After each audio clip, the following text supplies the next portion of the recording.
Welcome back to Physics 192. I'm Gerard Blanchard. Last time, we talked about the magnetic field created by an infinitely long straight wire. Now, practically, we don't have any infinitely long straight wires. Current always flows in a loop, as we'll see later on in the class when we talk about electric circuits. So let's talk about the magnetic field of a loop of current. If current flows in a loop, then the magnetic field looks like this diagram. You have a circle of current, and then you have magnetic field lines that go through the middle of the wire, go through the middle of the loop that is, and then curve around and enter the other side. Now you can show for yourself that this is the proper direction of the magnetic field by imagining that you grab that loop with your right hand with your thumb pointing in the direction of the current that's shown. And you'll see that your fingers curl around the loop in the same sense as the magnetic field shown, if you can imagine that. Now you may have previously seen diagrams of the magnetic field of a bar magnet, and they also look something like this. In a bar magnet, the magnetic field exits from the north end of the magnet and enters into the south end of the magnet. So the north end of this tiny loop of current is the direction in which the magnetic field points as it goes through the loop, and the south end would be the direction in which the magnetic field enters, as you can see labeled in the diagram. In a permanent magnet, the current consists of the electrons orbiting around their atomic nuclei, so you have lots of tiny little atomic magnets. The net effect, however, is similar to a current flowing in a loop. So this current flowing in a loop and a bar magnet are essentially the same thing. The only difference is what is the source of the current. Now the magnetic field of the loop changes everywhere. And if you were taking an advanced physics class, you would have to know how to calculate the magnetic field everywhere around that loop. But in Physics 192, we really only need to know the magnetic field at the very center of the loop. So the equation for the magnetic field at the very center of a loop of current is B loop is equal to mu naught I over 2R, which means that the magnetic field at the center of the loop is mu naught, our constant, times the current in the loop divided by 2 times the radius of the loop. So in this case, R stands for the radius of the loop, not the distance from the wire. And you can figure out the direction of the magnetic field using your right-hand rule, meaning grabbing the loop with your right hand and putting your thumb in the direction of the current, and that will show you the direction that the magnetic field curls around the loop. Now, let's work an example that can give you an idea about where that equation for B loop comes from. The derivation of the equation for the magnetic field at the center of a circular loop, B loop equals mu naught I over 2R, requires calculus. But we can find an approximate value by arranging 4 long straight wires, each with a current I is equal to 2 amperes, so that they intersect to form a square loop with side 2R. For R is equal to 5 centimeters, find the magnetic field at the center of the square and compare your answer to B loop. And you have a diagram here showing you the situation that's described. So reproduce that diagram on your own paper and then go ahead and calculate what the magnetic field of those 4 wires together adds up to at the center of the square and compare that to B loop.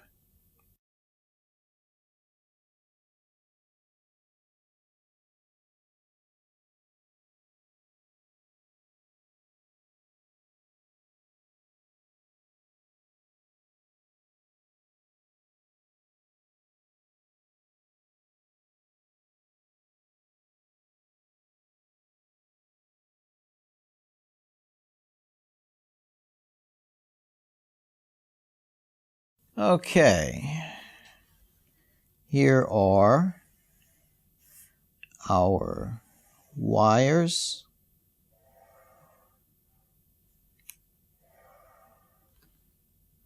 Okay, and this wire is carrying a current.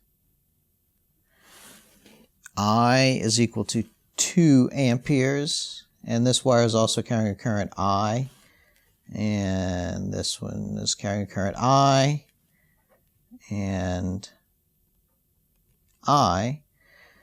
So outside of the loop, such as over here, you see that we have a current going this way and a current going that way, and those two effects are going to some extent cancel each other out. But what we're left with is at the very center where they cross, we're left with a net current that's flowing in a square loop, and we're going to compare that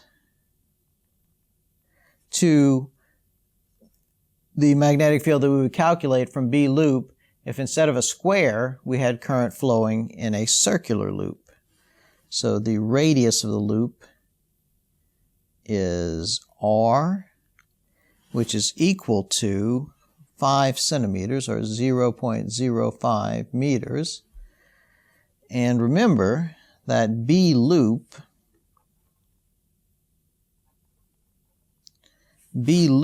is equal to mu naught I over 2R. Now let's go ahead and calculate what that is. B loop is equal to mu naught 1.26 times 10 to the minus 6 times I. The current in the loop is 2 amperes, divided by twice the radius of the loop, which is 0.05 meters. So B loop, so the magnetic field that we would get at the center of the loop, if the loop were circular, is 1.26 times 10 to the minus 6 times 2 divided by 2 times 0.05, and that gives us a magnetic field in the center of the loop of 2.52 times 10 to the negative 5 Tesla.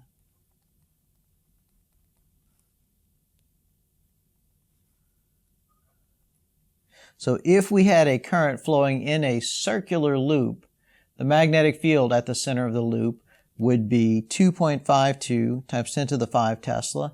And what would the direction be? Okay, I'm going to imagine grabbing the loop at the bottom. So really what I'm doing is I'm grabbing the bottom wire and I'm curling my fingers around, and you can see that above the bottom wire, I'm grabbing this wire right here, above the bottom wire, the magnetic field comes out of the page.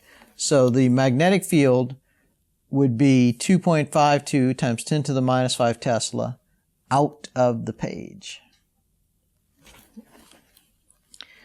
Okay, now what is the magnetic field of the 4 wires?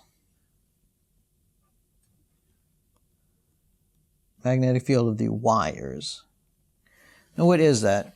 Well, first, let's take a look at something. If I were to grab the bottom wire, then in the area above the bottom wire, the magnetic field is upwards out of the page.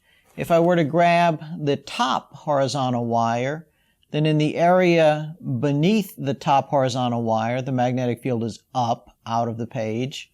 If I were to grab this right vertical wire and curl my fingers around, then to the area to the left of the in the area to the left of the wire, my fingers are coming out of the page, so the magnetic field is up. And if I were to grab the left vertical wire and put my thumb in the direction of the current, then my magnetic field would be coming up out of the page. So the magnetic field at this point of all 4 of these wires is up out of the page. So they all add together, And notice that this point right here in the middle is the same distance from each of the wires. It's 5 centimeters from this wire. This point is 5 centimeters from this wire. This point is 5 centimeters from this wire. And this point is 5 centimeters from this wire. So the magnetic field at this point is 4 times the magnetic field of any one of the wires. So I'm just going to write 4 times the magnetic field from one wire, and the magnetic field from one wire is mu naught I over 2 pi r, where r is the distance from the wire. So B from the wires is equal to 4 times 1.26 times 10 to the minus 6 times the current I, which is 2 amperes, divided by 2 times pi times r, the distance that we are from the wire, which is 0.05 meters. So B from the wires is equal to, well, let's see, 4 times 1.26 times 10 to the minus 6 times 2 divided by parentheses 2 times pi times 0.05, and that gives me 3.21 times 10 to the minus 5 Tesla. Sorry, there we go. 3.2 times 10 to the minus 5 Tesla. So you can see that the magnetic field that we would get if this were just a current flowing in a circular loop, which we calculated to be 2.5 times 10 to the minus 5 Tesla, is very similar to the magnetic field of the current flowing in 4 separate wires forming a square loop in the center, which would be 3.2 times 10 to the minus 5 Tesla.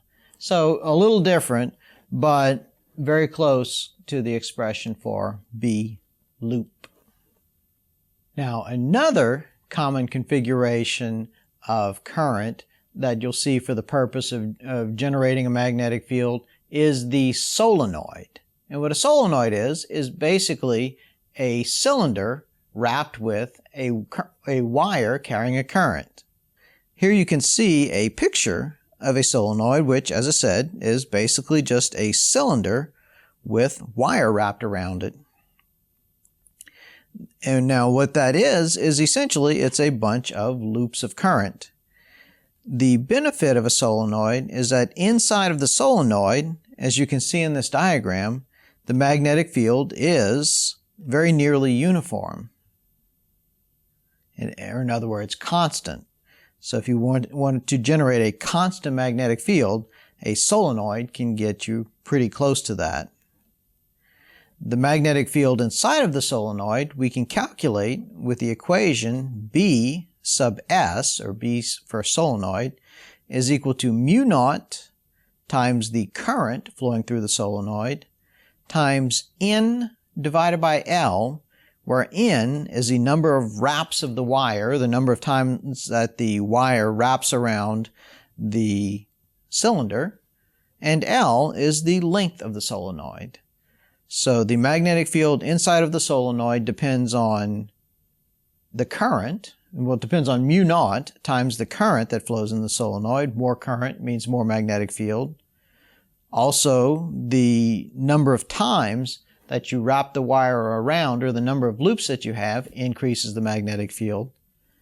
But the magnetic field decreases the longer the solenoid is if you keep the number of wraps the same. So in other words, the loops are not as tightly packed together.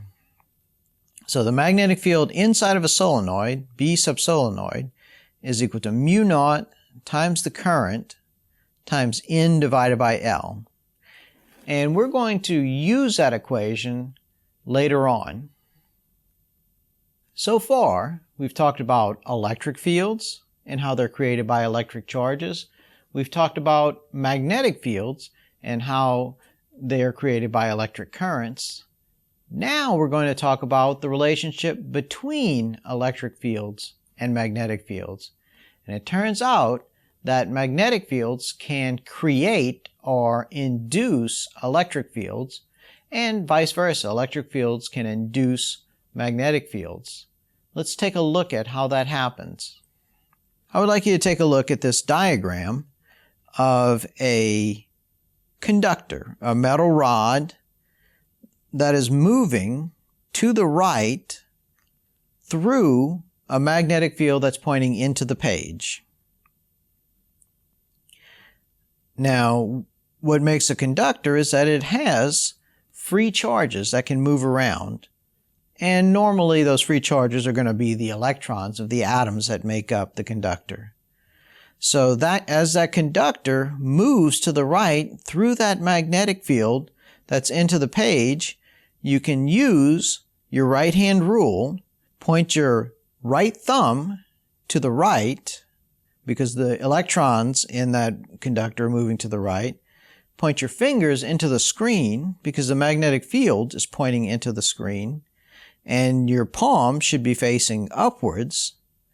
But remember that these are electrons with a negative charge, so the net force on the electrons is going to be opposite the direction your palm is pointing, or down.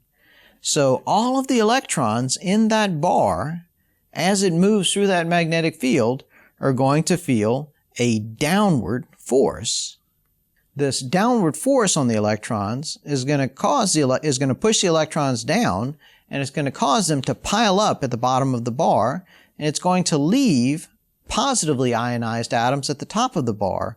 So we're going to wind up with a net negative electrical charge at the bottom of the bar and a net positive electrical charge at the top of the bar. And this is going to create an electric field from top to bottom in the bar. Now, the effect of this electric field is to exert an upward force on the electrons. Remember that the electric force on the electrons is opposite the electric field. So now the electrons are feeling a downward magnetic force, but an upward electric force.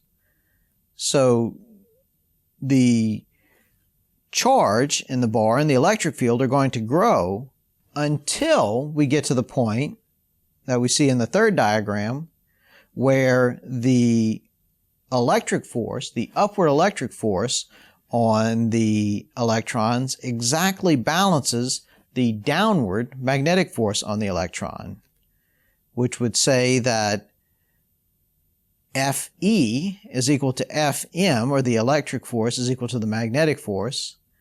Remember that the electric force is QE and the magnetic force is QVB, so we can cancel out the Q's, and we find that the final electric field that we're going to get is E is equal to VB.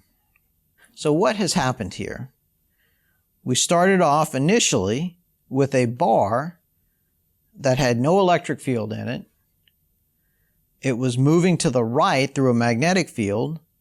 That resulted on a force that pushed the electrons downward and left positive ions behind, which gave us an electric field, until we got to the situation where the electric force balanced the magnetic force, and the electric field in the bar is equal to the speed of the bar times the magnetic field. We call this an induced electric field.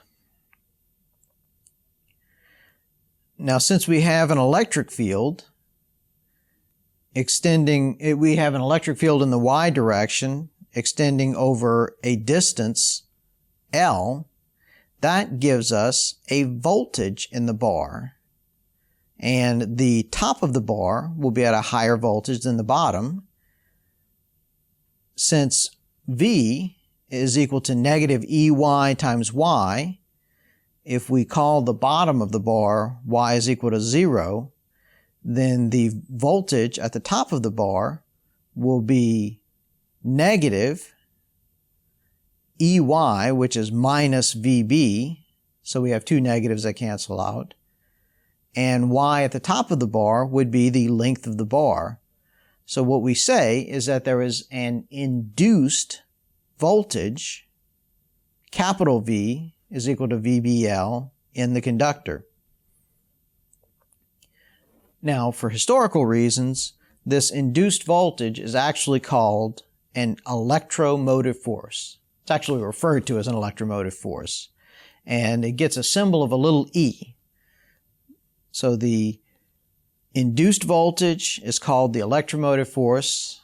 The electromotive force has units of volts, and it has a magnitude of the speed of the bar times the magnetic field times the length of the bar. Okay, I know that was a lot to take in a short time. Don't worry, we're going to work some examples of that, and it should become more clear as we work more examples. Take a look at this diagram. Here we have a bar, a conducting bar, that's moving to the right through a magnetic field that's into the page. But we also have some conducting rails, the two parallel horizontal rails or conductors that are stationary. And we also have a resistor connecting the two rails. As the bar moves to the right through the magnetic field,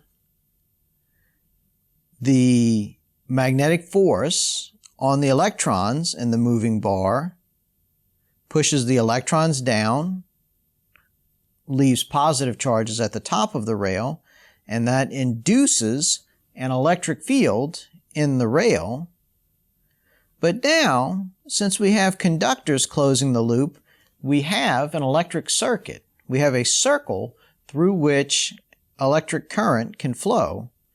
And in fact, what's going to happen is that an electric current is going to flow from the top of the bar across the resistor to the bottom bar, and that current flowing from the top of the bar to the bottom of the bar represents the motion of positive charges. So what's really happening is that electrons, or negative charges, are moving from the bottom of the bar to the top through the stationary rails and resistor.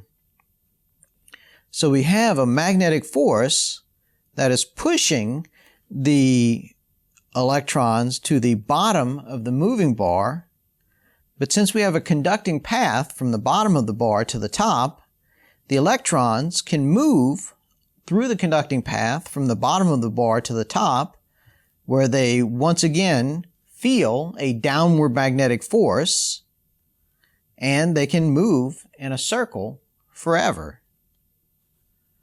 So our induced voltage, or our electromotive force, can actually drive a current in that electrical circuit. Now, as I said, the electrons get pushed down from top to bottom in the moving bar, and then they go from bottom to top in the stationary conductors. So the electrons are moving clockwise through a loop, but since current, as I said, is the movement of positive charges, the actual electrical current is in the opposite direction, or counterclockwise. Now let's take a look at something. We have the bar that is moving to the right. What is the direction of the magnetic force on the bar as a whole? We're just looking at the moving bar right now, the slider. The magnetic field is into the page, so point your right-hand fingers at the screen. The current in the slider is upwards, so point your right thumb upwards, and you can see that there is a force that is actually opposing the motion of the bar to the right. So the magnetic force opposes the motion of the bar to the right. So if the bar is going to continue moving to the right at constant speed and is in equilibrium, there must be some other force that is opposing the magnetic force to the left. So it means that we must be applying a force, or something is actually pulling the bar to the right against the magnetic field's force to the left. And that's the reason why the electrons can move in a circle forever. The actual energy that keeps them moving in that circle comes from whatever applied force, the work of whatever applied force is moving the bar to the right. Let's do another example. In this diagram, we have a conducting loop that passes through a region where there's a magnetic field. To both the left and the right of the page, there's no magnetic field, but in the center of the page, there is a magnetic field into the screen, or into the page. And we have the wire, or the loop, drawn at 5 different positions. And the question is, in which of the following cases do we get a current in the loop, and what is the direction of the current in each case? So I'd like you to draw that diagram yourself and think about the answer to that question.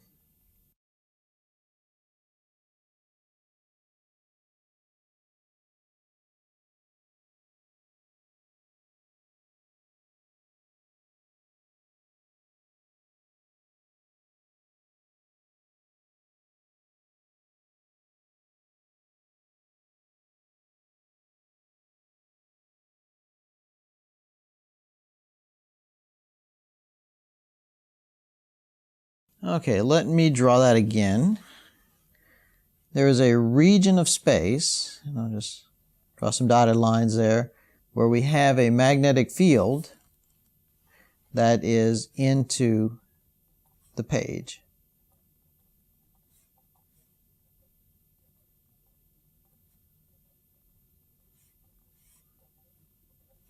And we start with a loop that is completely out of the magnetic field, and it's moving to the right, V. Well, in that case, we have no induced voltage, no electromotive force, because there's no magnetic force on any of the sides of the loop. So in this first case, which was number 1, we have no current. In the second case, we had the loop halfway in and halfway out of the magnetic field. Okay, and it's moving in now. Now, what is the direction of the force on the electrons on this side of the loop? We have all of the electrons in the loop moving in that direction. The magnetic field is into the page. So my hand is upwards. But remember, we're talking about electrons. So they're actually going to feel a downward force. So the electrons are going to pile up at the bottom of the loop. And they're going to leave behind positive charges. So the electrons are going to move down. As the electrons move down, that's equivalent to a current pointing up, and plus the electrons here are going to be able to move around the loop. The electrons are going to move around the loop like this, come up to the top where they're attracted to the positive charges. They're going to feel a downward force, so the electrons are going to move in a clockwise circuit, which is equivalent to positive charges moving counterclockwise. So our current, our electrical current, I, is from positive to negative. So we're actually going to get a counterclockwise current around the loop as it moves into the magnetic field. So that was number 2. For number 2, we get a counterclockwise current as it moves into the magnetic field. Number 3 had the wire moving to the right completely inside of the magnetic field. Well, in that case, the electrons are going to be pushed down on both sides of the loop. And we're going to be left with a positive charge on the top of the loop. Now, so we have a positive charge up here, a negative charge here. Our electrons are pushed down. When they're pushed down, there's no way for them to get back, because if these electrons here are going to be opposed by the electric field here, these electrons are going to be opposed by this electric field. So we have a positive at the top, negative at the bottom, and there's no way for them to get back. So in this case, there won't be any current. So for number 3, there is no current. All we get is electrons being pushed from top to bottom. There's no way for them to get back to the top. Number 4 had the loop exiting the magnetic field. Well, that gives us a positive charge at the top, a negative charge at the bottom. That's going to make a current flow this way. And the electrons are going to get pushed downwards here, which is equivalent to a current going upwards. So in case number 4, as the loop exits the magnetic field, we get a clockwise current. And finally, as the loop exits, as the loop is completely out of the magnetic field, then we have no induced electric field and we have no current. Let's look at another situation in which we can generate an electromotive force. A loop rotating through a constant magnetic field also generates an electromotive force. Take a look at this diagram of this loop rotating through a magnetic field. Let's take a look at the side view. And let's take a look at the side marked side 2. The whole side marked 2 is moving upwards in our diagram. It's rotating upwards in this diagram.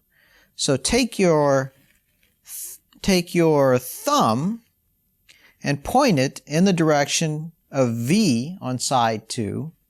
And take your fingers and as best you can, point them to the right, which is the direction of the magnetic field.